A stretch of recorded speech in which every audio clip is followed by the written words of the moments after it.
This is a KitchenAid 550 Plus that I'm going to be working on, but it covers a lot of the other models that are around this time frame, and here's how you do it. There's a screw in the back right here, and I've taken all of this apart. I left the screw in just lightly there, just so you get an idea.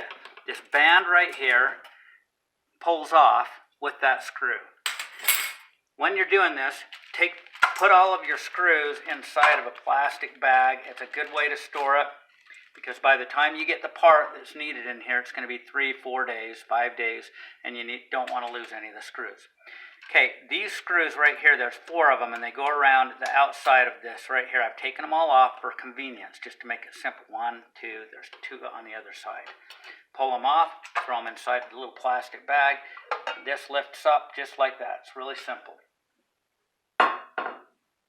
Set that to the side, and then there's 4 more screws right here inside of this case. This is the gear case right in here, and there's a screw here, and so you undo that screw there, and there's one there, and there's one here, and then there's one right over here, and then that's it. You put those into your little bag, and then this thing will pull off.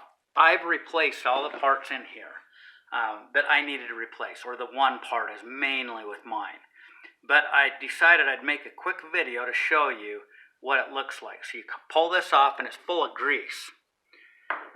So if your unit is like mine, and this is what they do, they will strip a gear out inside here, and it might be more than one. In my case, it was this gear right down in here, and I'll show you more about that right here.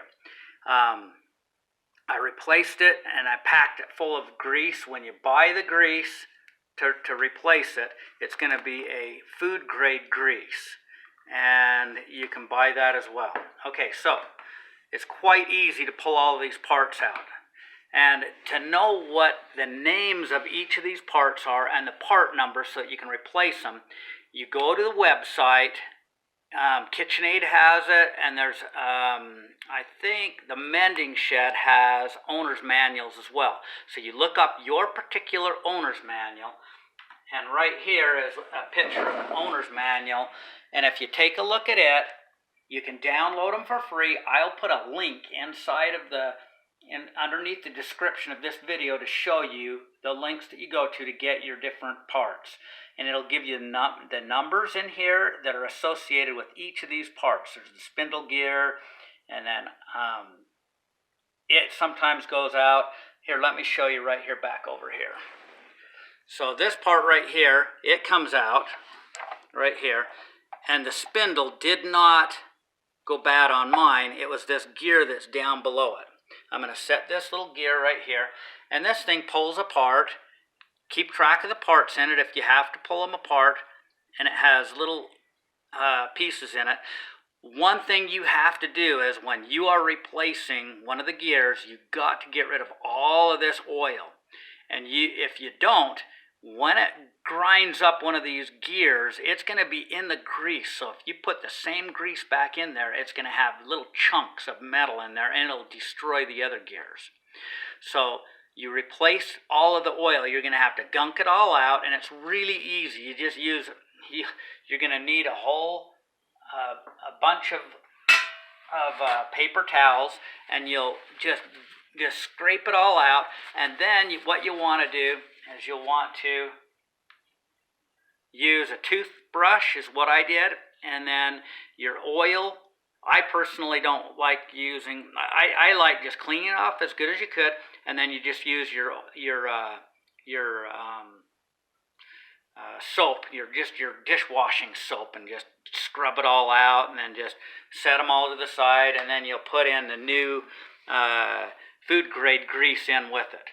Let me show you real quick in here. There's one thing to get to these gears. There is a little clip in here, and let me show you here. Well, if I can get my, and if you, oh, I'm sorry.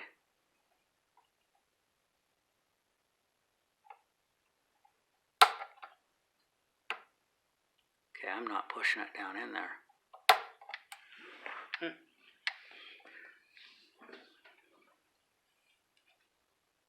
I wasn't getting the, I thought I was on it. I was looking from an angle. Okay, and so this right here, it's called a snap ring right here. And this snap ring, it's got two little holes in there, and if you, the two little holes, this little snap ring plier, this is the only thing that you need to really get in a screwdriver with this. You can pick these up at Home Depot, Lowe's, a hardware store, or Amazon if you want, or eBay. And they're not that much, or just borrow them from someone, okay? Okay, so when you're done with that, I'll set that there and hopefully have it just stay in place so I don't have to move it. When you come in here, this is all you have to do is you have to just grab inside here, and this little piece right in here, it separates out, and that pulls out. Okay, so this piece right here pulls out, and you set it to the side, and just inspect them, and you'll see where the gears are gone in it. This is the only piece right in here you have to really worry about, is that little piece right there. If I get in there, and then that's it. Okay, just a minute, buddy. I got to finish making this video, okay? And this little pin pulls out, and then this will slide out after you pull this pin out right here. This pin pulls out, then you can slide this out, and you can drop this whole lower mechanism out of it. And it's really easy. And that's it. That's all you have to know about this. And then just packing it full of new grease when you're done with it. And that's pretty much it. I'll give you links to... and then when you look up the part off of the parts list, off your owner's manual, you can buy each of these parts. And in the owner's manual, it will give you the number, the part number. And you can either go to KitchenAid and buy it there. It's a little more expensive. Or you can buy them off of eBay. You can buy it off of Amazon would be the other one. But, you know, personally, and you can get OEM parts if you want, the original manufacturers. Let me just, while I'm chatting here, I'm just going to do this real quick. Let me grab this here. If I can grab that. Just really easy. And if you want, you can just pull this thing right out. You wouldn't want to... I really don't need to show you this. It's just quite easy. It just pulls out right here. And this piece is right here. It pulls out. It all just comes apart just as easy as pie. That's it. Anyway, I think that's pretty much it. You can get your part off of, like I said, just off of eBay or Amazon, or if you want to buy a part from the KitchenAid, you could also buy that part out of KitchenAid and pay a lot more to do that. It is an original part off of there, but they will tell you on eBay as well. And that's pretty much, and then you just reverse it back, put it all back together, and that's it. Good luck. God bless.